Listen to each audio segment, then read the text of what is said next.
Okay, let's talk about behavioral contracts. What is a contract, first of all? A legal definition of a contract is that it's a meeting of the minds. It's an agreement between two or more people. And it specifies what each party is supposed to do. You can have a contract with individuals, or you can have a contract with groups of people. There are 5 basic elements to a contract. First, you have to have behaviors that are observable. You have to have consequences for the performance of those behaviors, and you have to have consequences for the non-performance of those behaviors. Do you have any bonus points or things that a student might earn if he or she meets the criteria early or does an extra amount of work? And then how are you going to keep tabs of all this stuff? What kind of data or records are you going to keep so that everything is validated? It's best if contracts are written, but they don't have to be. They can be verbal. You can do verbal contracts. It's best to have something on paper, though. I've done behavior contracts for students who didn't read, and I've used symbols very effectively. You can have a behavior contract that specifies a terminal kind of behavior, or you can have steps towards some larger goal. Both can be effective. It depends on the student. If you have a student who is motivated by long-term rewards, you can have a more long-term kind of contract. Most of the kids that I've worked with, I needed something more immediate. So I might have some kind of daily reinforcement and then a bigger reinforcer at the end of the week. Or if there's some natural goal the person is working towards. For example, one kid I was working with had aggressive behavior that was very unpredictable, and he had been prevented from going on field trips in the past. He really wanted to go on a trip that we were planning. So I came up with a behavior contract so that he could get feedback on his behavior and work towards going on this trip that was going to happen in 1 month. When you're developing contracts, it's important to get input from the student. Can the student negotiate some things with you? Like other kinds of interventions, keep it simple. Don't make it unnecessarily complex. And keep it positive. Avoid making negative statements. Focus on the behavior that you want to see and things the student needs to do. This is a good opportunity for giving the student an opportunity to take responsibility for his or her behavior. Sometimes contracts need to be renegotiated. If it's not effective, open up your negotiations again, revise it. Don't be afraid to do that with any kind of interventions.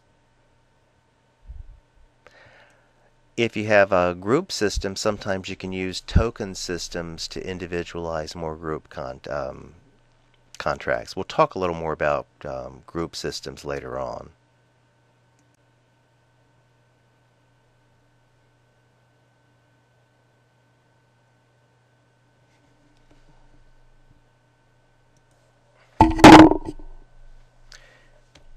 Token systems are a little different from contracts in that the emphasis is on some kind of symbolic reinforcement. You can, of course, have contracts that involve token systems. A point system where you have some kind of numerical point is really a type of token system. So we'll use those terms interchangeably. Token and point systems sort of mean the same thing.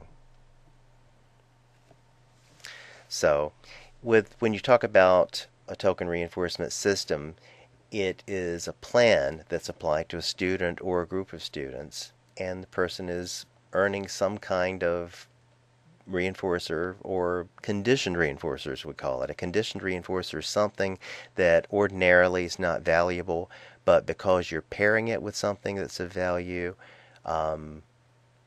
you establish it as something valuable. For instance, the red dot stickers that my friend was using with the kids with emotional and behavioral disorders were not really valuable until they became symbols for buying yourself out of work. Then they became extremely valuable to those kids.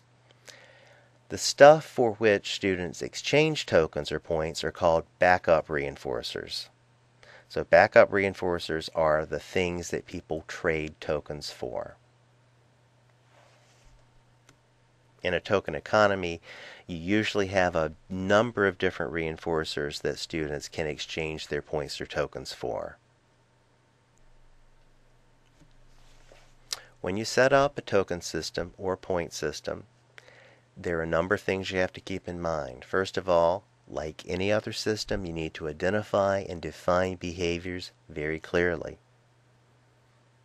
Then you need to identify the things you're going to use as tokens. This can be point systems with younger kids or with kids with more severe cognitive disabilities. I think concrete tokens work better than abstract points. One of my friends who was a teacher some time ago used clothespins, plastic colored clothespins as reinforcers. I think I told you about him, but he would award those to kids for making improvements, especially when reading.